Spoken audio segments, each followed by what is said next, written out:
थंडीचे दिवस सुरू झाले की तिळगुळाची पोळी आठवते. तर आज आपण 7 ते 8 दिवस टिकणारी खमंग खरपूस अशी तिळगुळाची पोळी बनवणार आहोत. याच्यामध्ये बऱ्याच टिप्स सांगितलेल्या आहेत, त्याच्यामुळे व्हिडिओ शेवटपर्यंत बघा. तर सगळ्यात अगोदर याच्यासाठी आपल्याला कणिक मळून घ्यायची. कणिक मळण्याची थोडी वेगळी पद्धत आहे. तर 1 वाटी आपण इथे गव्हाचं पीठ घेतलेलं आहे. त्याच्यामध्ये आपल्याला 2 चमचे बेसन पीठ घालायचे, चवीनुसार मीठ टाकायचे आणि याच्यामध्येच आपल्याला 2 चमचे तेल घालायचं आहे. तेल टाका किंवा तूप टाका. बेसन पीठ घातल्यामुळे आपली पोळीची चव आहे ती खूप छान येते. याच्यामध्ये आपण जे तेल टाकलेलं होतं ते पूर्ण पिठाला एकसारखं व्यवस्थित चोळून घ्यायचे. तेल व्यवस्थित चोळून झाल्यानंतर याच्यामध्ये आपल्याला अगदी थोडं थोडं पाणी घालून घट्टसर कणिक मळून घ्यायची आहे. जशी आपण चपात्यांसाठी कणिक मळतो त्याच्यापेक्षा थोडी घट्ट कणिक मळून घ्यायची आहे. जशी पुरणपोळ्यांसाठी आपण पातळ कणिक मळतो तशी अजिबात करायची नाही आहे. कारण तिळगुळाची जी पोळी असते त्याचं सारण असतं ते कोरडं असतं. तर पातळ कणिक केली तर आपली पोळी आहे ती फुटते. त्याच्यासाठी आपल्याला घट्टसर कणिक मळायची आहे. पुऱ्यांसारखी कणिकसुद्धा मळू शकता. तर एकदाच पाणी न टाकता थोडं थोडं घाला, म्हणजे आपली कणिक आहे ती घट्टसर राहील. तर आपली कणिक आहे ती छान मी मळून घेतलेली आहे. तर त्याच्यावर आपल्याला थोडंसं तेल लावायचं आहे. हे पहा, घट्टसर अशी कणिक मळून घेतलेली आहे आपण. आणि याच्यावर एक झाकण ठेवून आपल्याला 10 ते 15 मिनिटासाठी याला रेस्ट द्यायची आहे. तोपर्यंत आपण याचं सारण तयार करून घेऊया. तर गॅसवर मी एक कढई ठेवलेली आहे. त्याच्यामध्ये आपल्याला 1 वाटी तीळ घ्यायचे आहेत. हे अनपॉलिश केलेले तीळ आहेत. शक्यतो अनपॉलिश तीळच वापरायचे, त्याची चव छान येते. तर हे लो टू मीडियम फ्लेमवर आपल्याला खमंग भाजून घ्यायचे. तर आपले तीळ आहेत ते खूप छान भाजले गेलेले आहेत बघा. सतत हलवत राहायचं, म्हणजे सगळे तीळ आहेत ते एकसारखे भाजले जातात. आणि एका ताटात काढून आपल्याला हे थंड करून घ्यायचे. त्याच्यानंतर त्याच कढईमध्ये आपल्याला पाव वाटी शेंगदाणे घ्यायचे. तुम्हाला शेंगदाण्यांचं प्रमाण थोडं जास्त आवडत असेल तर अर्धी वाटी शेंगदाणेसुद्धा घेऊ शकता. शेंगदाणेसुद्धा आपल्याला लो टू मीडियम फ्लेमवर खमंग भाजून घ्यायचे. आपले शेंगदाणेसुद्धा आता खूप छान भाजलेले आहेत. ते सुद्धा आपल्याला साईडला काढून ठेवायचे. आपल्या पोळीची चव अजून चांगली येण्यासाठी आपल्याला याच्यामध्ये अर्धा चमचा बडीशेप घालायची आहे, 2 हिरवी वेलची घालायची आहे आणि थोडासा दालचिनीचा तुकडा घालायचा आहे. थंडीचे दिवस आहेत तर तुम्ही याच्यामध्ये 1 ते 2 लवंगसुद्धा घालू शकता. हे सुद्धा सतत हलवत आपल्याला छान भाजून घ्यायचे. याच्यामुळे चव आहे आपल्या पोळीची ती भन्नाट येते. तर हे भाजल्यानंतर आपल्याला साईडला काढून ठेवायचे. त्याच्यानंतर याच पॅनमध्ये आपल्याला 2 चमचे बेसन पीठ घालायचं आहे आणि ते सुद्धा लो टू मीडियम फ्लेमवर खमंग भाजून घ्यायचे. बेसन पीठ टाकल्यामुळे आपलं जे सारण आहे त्याला छान बाइंडिंग येते आणि आपल्या पोळीची चव आहे ती खूप छान येते. त्याच्यासाठी आपण याच्यामध्ये बेसन पीठ टाकलेलं आहे. तर हे सुद्धा आपल्याला लो टू मीडियम फ्लेमवर छान भाजून घ्यायचं आहे. याच्यानंतर याच्यामध्ये आपल्याला थोडंसं अगदी तूप घालायचं आहे. तूप घालून आपल्याला एकसारखं हलवत छान भाजून घ्यायचे. बेसन पीठ जेवढं चांगलं भाजलं जाईल तेवढं त्याची चव आहे आपल्या पोळीमध्ये छान येते. आणि आपलं पोळीमध्ये सारण आहे ते कडेपर्यंत पसरलं जातं. त्याच्यासाठी आपल्याला याच्यामध्ये बेसन पीठ घालायचं आहे. तर आपलं बेसन पीठ आहे ते खूप छान भाजलेलं आहे. हे सुद्धा आपल्याला एका साईडला काढून थंड करून घ्यायचे. मी एका प्लेटमध्ये हे काढून ठेवणार आहे. तर याच्यानंतर इथे मी मिक्सरचं भांडं घेतलेलं आहे. त्याच्यामध्ये आपल्याला बडीशेप, वेलची याची सुरुवातीला पावडर तयार करून घ्यायची आहे. तर याची पावडर केलेली आहे बघा. जे वेलचीचे साल आहेत ते आपल्याला काढून टाकायचे आहेत. सुरुवातीला जरी तुम्ही काढले तरीसुद्धा चालतील. तर मी शक्यतो घेताना सुरुवातीला आपल्याला मिक्सरचं भांडं मोठं घ्यायचं आहे. ह्या मिक्सरच्या भांड्यामध्ये माझं जे मिक्सर आहे ते बसलं नव्हतं. मी नंतर परत चेंज केलेलं आहे, तुम्ही पुढे पाहू शकता. तर सगळ्यात अगोदर आपल्याला शेंगदाण्यांची लेयर द्यायची आहे बघा. कारण शेंगदाण्यांचे मोठे तुकडे राहिलेले आपल्याला अजिबात चालणार नाही आहेत.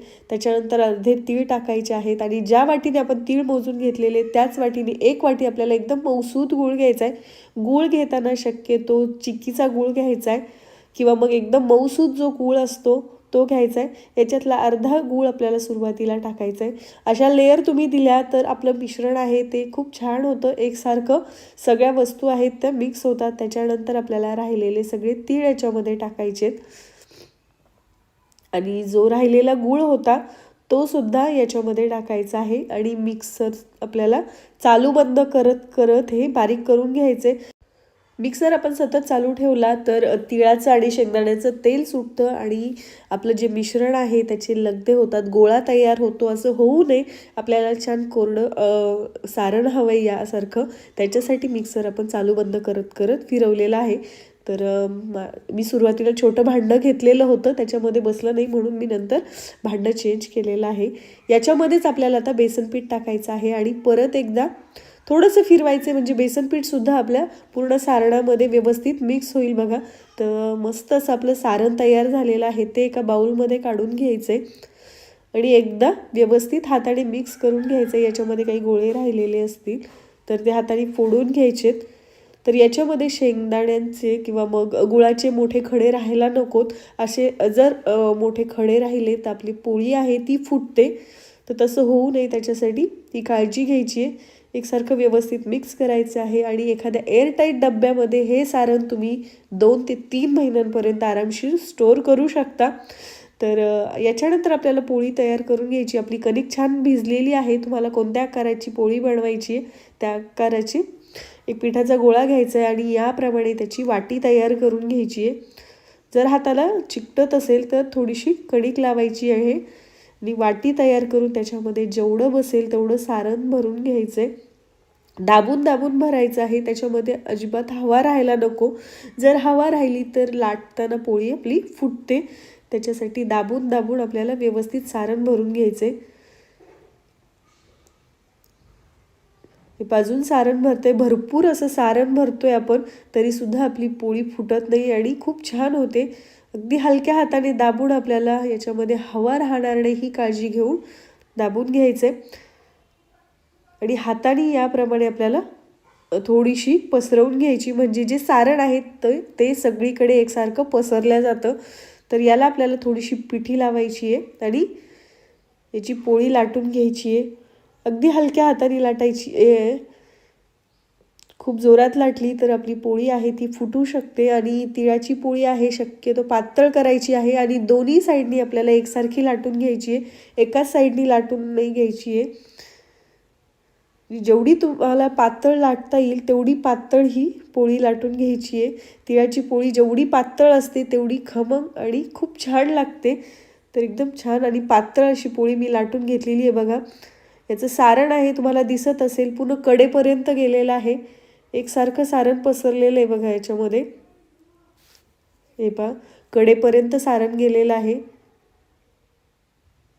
त्याच्यानंतर गॅसवर आपण तवा गरम करून घेतलेला आहे. त्याच्यावर आपल्याला थोडंसं तेल टाकायचं आहे कारण याच्यामध्ये आपण गूळ वापरलेला आहे तो खाली चिकटू शकतो. त्याच्यासाठी आपण सुरुवातीला तव्याला तेल लावलेलं आहे.